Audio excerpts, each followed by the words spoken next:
السلام عليكم.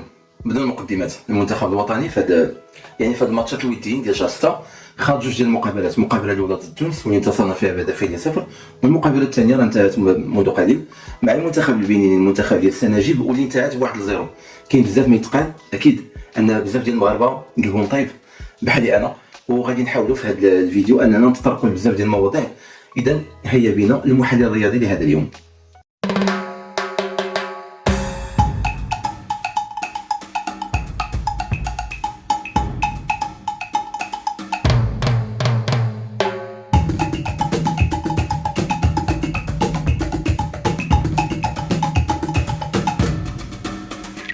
غادي نعاود نقدم راسي. اكيد انني ماشي محلل، ماشي شي واحد اللي قاري على كره، ماشي شي واحد اللي كيفهم في لي تاكتيك بزاف. انا واحد مغربي، واحد من الجمهور بيان سور، كنتمنى الخير لهذا البلاد، كنتمنى الخير للمنتخب المغربي، كنتمنى ان الرايه المغربيه ترفرف عاليا في جميع المحافل الدوليته. هادشي علاش يعني غادي نقول هذا الكلام. بعض الخطرات كتخوني العاطفه، كيخوني التعبير، فكنتلف، كيكون عندي بزاف ديال الافكار، بزاف ديال الحوايج اللي باغي نخرجهم من الداخل ديالي. فهاد المره قررت انني نوطي يعني بعض الملاحظات في هذه البرويه، باش هكا يكون يعني لو ديالوغ يكون شي شويه يعني مرتب. اول نقطه اللي كنت نوطيت هنايا هو الكلاسمون اكطويل ديال المغرب، كلاسمون فيفا. الديرنيير كلاسمون كان في افريل. تصوروا معايا ان شكون اللي مكلاسي الاول. دونك كاين الارجنتين، اسبانيا، لا فرنسا، لانجلتير، البرازيل، بييبا، البرتغال، بلجيك، ايطاليا، المانيا، كرواتيا في الرتبه 11، المغرب في الرتبه 12، والاوروغواي في الرتبه 13. يعني دابا حنايا حاليا جينا ما بين لا كرواتي اللي قبيله ضربت التشيك ب5-1، وما بين الاوروغواي. داكور. واش تفرجتوا في دوري الامم الاوروبيه؟ كانت هذا الاسبوع كانت الدومي فينال وكانت الفينال. الدومي فينال لعبت فيها المانيا ضد البرتغال، والدومي فينال الثانيه لعبت فيها اسبانيا كونتر فرنسا. اسبانيا ربحت فرنسا ب5-4، البرتغال ربحت صاحبه الارض المانيا ب2-1 في بلادها. كتذكروا ان هاد كاس العالم اللي فاضحين بهذه النيه، واننا دائما غنبقاو عايشين على الحلم ديال راه تكلاسينا حنا 40. المغرب كان تفوق بضربه الترجيح على اسبانيا في ثمن النهايه، وتفوقنا 1-0 على البرتغال، وفي الدومي فينال خسرنا مع فرنسا، وفي الترتيب خسرنا مع كرواتيا. فرق اللي ذكرتهم دابا في الترتيب. واش كيبان لكم للامانه، واش كيبان لكم ان المنتخب واش عنده فرصه، واش عنده مستوى انه ينافس هذه الفرق؟ واش كيبان لكم اننا حنا يعني بهذا الاداء وفي لا سيتياسيون اكطويل اللي حنا فيها واش نقدروا اننا ننافسوا هذه الفرق؟ الكلام ديالي موجه عند واحد جوج الاصدقاء اللي كنوجه لهم بهذه المناسبه التحيه من خلال هذا الفيديو. كاين الصديق عقاوي حاج عقاوي، وكاين الصديق سامي مدينه وزان. حاج عقاوي من مدينه جديده، وصديق سامي من مدينه وزان، اللي دائما يطبلون ويهتفون ويدافعون على السي وليد الركراكي، وكيقول لك خليوه يخدم وكذا. واش في نظركم واش بهذا الاداء واش غادي نمشيو بعيد؟ واش كنستحقوا اننا نقولوا اننا راه دوله منظمه واننا راه خاصنا نديو هذا لاكان؟ نتوما وجهكم. كيجيني المنتخب حاليا، القصه ديال المنتخب مع وليد الركراكي بحال القصه نتاع الرياض مع اونشيلوتي تالمون طول مع الرياض، حتى ولات بيناتهم واحد العلاقه ما بين اونشيلوتي واللاعبين بحال واحد العلاقه ابويه، يعني مليئه بالعطف، مليئه بالحنان، مليئه بالوفاء. وهذا الشيء اللي كنشاهدوه مع وليد الركراكي مع السكواد اللي كان في قطر. دائما فضحنا به، دائما كيقول لك ان نعطيهم الحب وراه ما كاينش بحالهم. بحال اليوم خرج كيقول لك بان راه احيانا ما كاينش شي كواري بحاليتو. فكيوفر واحد الحصانه لواحد اللاعبين اللي ما بقاو منضبطين تكتيكيا، ما عاطين الاضافه المرجوه للمنتخب، ما غادي يخليونا اننا نزيدوا قدام. يعني باقيين حنا عايشين، حنا في 2025 وباقيين عايشين على 2022.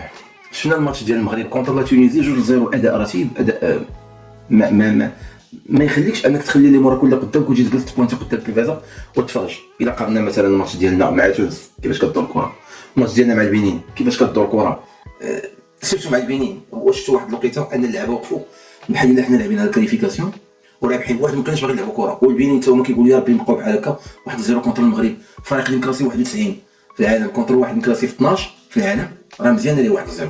فين هما كانوا كيحلموا اصلا انهم تكون عندهم فرصه انهم يلعبوا مع المغرب من غير شي كومبيتيسيون انترناسيونال؟ المغرب عرض عليك وانا خاسر معاك 1-0. واو، واش هذا هو الاداء ديال المغرب؟ واش هذا الشيء هو اللي كنطمحوا ليه؟ واش هذا الفلوس، هذه الملايير اللي كتخسر على الجامعه وكتخسر على الكره، وهذه الجماهير اللي كتجي من كل صوب ومن جميع انحاء المغرب وكتديبلاصي باش تفرج المنتخب، واش كتستاهل هكذا اداء؟ لا اعتقد. كاين واحد لي شوا اللي جوسكا ماتنو ما تنعرفش علاش باقي الركراكي مصر عليهم ونحي امرابط النصيري، هذاك اللي كان كيتفلى داك النهار اللي بقى جالس يعني طاح ومشات كره تلعبات وجات وعرفتي رجعت عنده 18 متر هو مازال طايح من الصغير حديقي. بالعمري يعني نقدروا نقولوا بانه هو بيرفورمون مع الرجاء، نقدروا نقولوا انه بيرفورمون مع البطوله، ولكن واش بالعمري، واش المستوى ديال بالعمري هو المستوى ديال ظهير ايسر في منتخب وطني اللي كان هو الرابع في العالم، واللي كان يعني واللي دابا حاليا كنقولوا بانه اول فريق عربي واول فريق افريقي؟ واش هذا مستوى ديال الطروا؟ فين هو نخدم مثلا، فين هو ازنو واحد كان كيلعب في البايرن، واحد باقي صغار 17 عام 18 عام، واحد كيلعب في مدريد، تيرغالين، العزوزي، ريتشاردسون، لاعبين ديال المنتخب الاولمبي. اشنو استفدنا من هذا المنتخب الاولمبي اللي مشى جاب الميداليه البرونزيه في الاولمبياد باريس؟ شنو استفدنا منه؟ شنو دابا كنلعبوا فيه؟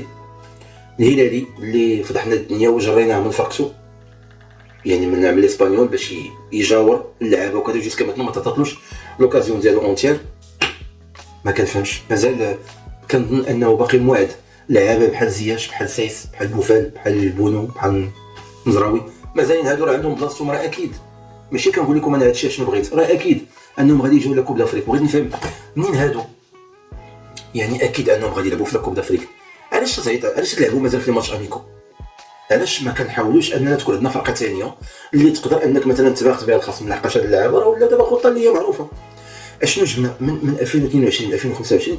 شنو غيرنا؟ اذا جينا نشوفوا ليكيب ديال اسبانيا اللي خسرت مع المنتخب ديال التقصى في عهد لويس انريكي، راه دابا اكثر من النص نتاعو تبدل، لاعب ما بقيناش كنشوفوهم.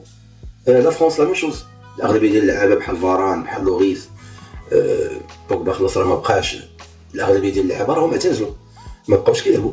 جيرو حتى هو بدلو، جاو لعابه جداد. هي فين حنا اشنو جبنا؟ لا ميم شوز بالنسبه لكرواسي، راه هي غدا وهي كتجدد. لا ميم شوز بالنسبه لالمانيا، حنا شنو بدلنا؟ الا قارنا دابا المنتخب، الاداء ديال المنتخب في الاولمبياد مع السكيتيوي والاداء ديال المنتخب مع دركراكي، واش ما كيستحقش؟ انا ما كنقولش واحد احسن من الاخر، حيت كل واحد عنده العيوب نتاعو، عنده الايجابيات والسلبيات ديالو، ولكن في نظركم السكيتيوي بالاداء اللي شفناه في الاولمبياد واش ما كانش كيبين على واحد على الرغبه انك تماركي، واحد الاداء جماعي، واحد الاسلوب التكتيكي اللي هو باين؟ راه ضربنا مصر 6-0 المنتخب الاولمبي ديالهم اللي 3 ولا 4 اللعابه دابا ديالو راه طاعمين المنتخب الاول، ضربناهم 6-0. هزيمه تاريخيه ما عمرهم ما غادي نساوها. واش هذا المنتخب ديالنا في نظركم واش هو اللي غادي يربح على 13 ديال مصر؟ لا اعتقد. تفرجوا في مصر وتفرجوا في الجزائر، ما نهضرش على لي زيكيب ديال جنوب الصحراء، تفرجوا على هاد الجوج. ما نقارنوش تونس دابا راه مات عليها الحوت، مشات عليها راه ما بقاتش. تونس ديما الترجي والنجم الساحلي والصفاقسي والافريقي، ويامات الجزائري وكلايطون ودو سانتوس وسامي طرابلسي وحاتم طرابلسي. لا ماشي هادي، وشكري الواعر، نو ماشي هي. اش غادي نديروا مع الجزائر في نظركم وفي بلادنا؟ ايماجينيو ان الا مشينا وحنا معاهم وراه ضربوا لك بيت ورجعوا كلشي للور، شوها ما عمرنا ما غادي تنسى. اكثر من الشهداء تاع 88 فاش كنا استضفنا لا كوب دافريك ومشات لنا عاوتاني في بلادنا للاسف. الركراكي الله يكون في العوان، يعني نحطوا راسنا بلاصتو، الله يكون في العوان. انا متاكد انه كيعيش ضغط اللي هو رهيب. المغاربه طمعوا، ومنين شفنا داكشي اللي تحقق في لا كوب دي موند، ولاو المغاربه متطلبين بزاف، سيرتو مع السكواد ومع يعني القوام اللي عندنا دابا والافيكتيف اللي عندنا، اللي كيلعب واللي باقي ما كيلعبش. فغير الناس اللي عندهم دوب ناسيوناليتي راه شحال من واحد الجامعه راه جراتو. نهضروا مثلا على دياز ما كانش عندنا في لا كوب دي موند. لو كان عندنا في لا كوب دي موند كان ممكن اننا يعني ممكن انك غادي تكون معجزه، ولكن لاعبين بحال مثلا كما قلت لكم بحال ديازيتو، كنا موفقين في الاختيارات ديال اللعابه اللي دينا، فكان ممكن اننا نكونوا نشوفوا نتيجه اخرى. المشكل ديال السي وليد ان ملي كيجي كيهضر في لي كونفيرونس دو بريس، المؤتمرات الصحفيه، ففمو ما بقاش السيد كيعرف، ما بقاش كيكونترول. السيد ولات عنده عقده ولا عنده نقص ولا عنده ضروري خاصو يتعاطى، يتعاطى مع الصحافه، يجاوب على الانتقادات. ما خاصوش لي شي واحد ينتقدو وما كيتقبلش الانتقاد وما بغاش يفهم. يعني باقي هو عايش، السيد راه باقي ما جاش معنا، باقي مازال في قطر، ما كيتقبلش. انا في نظري انا كنت انا بلاصتو، العقله موجوده، نجيب كوتش يعلمني كيفاش نهضر، كيفاش نخرج امام وسائل الاعلام، كيفاش ندوي. تعلم السلامي اللي يلاه دابا اهل الاردن، ما عمره ما قال لك بان راه ما كاينش شي واحد انا بحالي.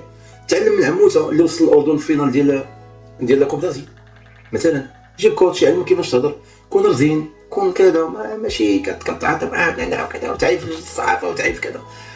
ديك المره سمعتي صحفي الله يجازيه تا هو الخير، كنتفكر ان للاسف لسوء الحظ ان كاس العرب غادي تكون قبل من كاس افريقيا يعني ملاصقين، كيف ما غاديش تكون عندنا فرصه اننا نتفرجوا في كاس العرب ونقيو منها دراري اللي غادي نطعموا بهم اللائحه النهائيه. كاس العرب غادي يكونوا فيها لاعبين محليين، وغادي تزاد لهم لاعبين من الدوريات العربيه بحال الدوري المصري. الدوري المصري عندنا شكون؟ عندنا الكاسي، عندنا بنتيك، عندنا الشيبي، عندنا اشرف داري، عندنا عطيه الله. في السعوديه كاين جوبونس باقي كيلعب البركاوي، غالبا يكون الماناجر ديالو موسكيتي، وانا متاكد ان المنتخب سوف يبدي البلاء الحسن في كاس العرب ديال قطر اللي غادي تكون مغطيه اعلاميا وجماهيريا.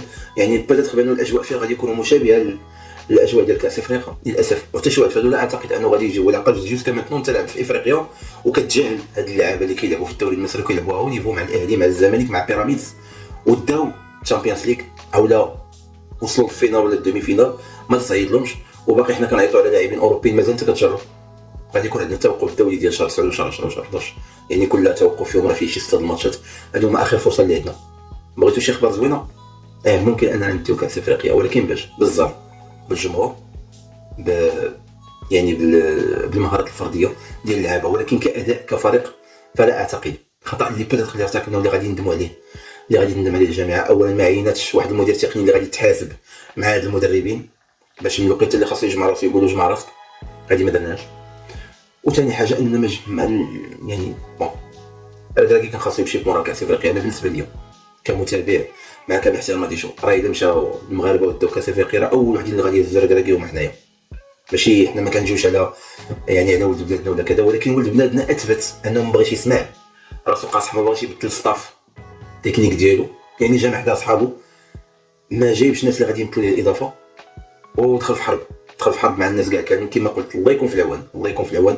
ولكن ما كنتش قد الضغط، خذ بلاصه وعطيها لشي واحد اللي غادي يقد عليها. اما باش تبقى وتقول بانه لا انا راه كذا كنتعلم وحققت لكم 12 انتصار، راه وصلتكم للرتبه الرابعه ديال كوب دي موندو، هذه راه ماشي هضره. راكم شفتوا بانه راه ديرا فوينتي راه هو البارح خسرت الاسبانيا كونتر البرتغال، راه ما رحمتوش الصحافه. هذا ديرا فوينتي اللي ديجا القاب مع اسبانيا، دا الدوري الاوروبي ودا كاس اوروبا وغير وصل الفينالز ديالها وراه ما رحموش. فما بالك حنا اللي نبقاو كنقولوا لا الرتبه الرابعه في قطر وكذا. شكرا على حسن المتابعه. نتمنى نشوف التعليق نتاعكم والتعقيب نتاعكم على هذا الكلام اللي قلت، وديما مغرب ونتمنوا الخير لهذا البلاد ولهذا المنتخب، وان شاء الله نشوفوا المغرب يعني يحمل كاس افريقيا اللي غادي تقام بلادنا ان شاء الله اواخر هذا العام. شكرا لكم والى اللقاء.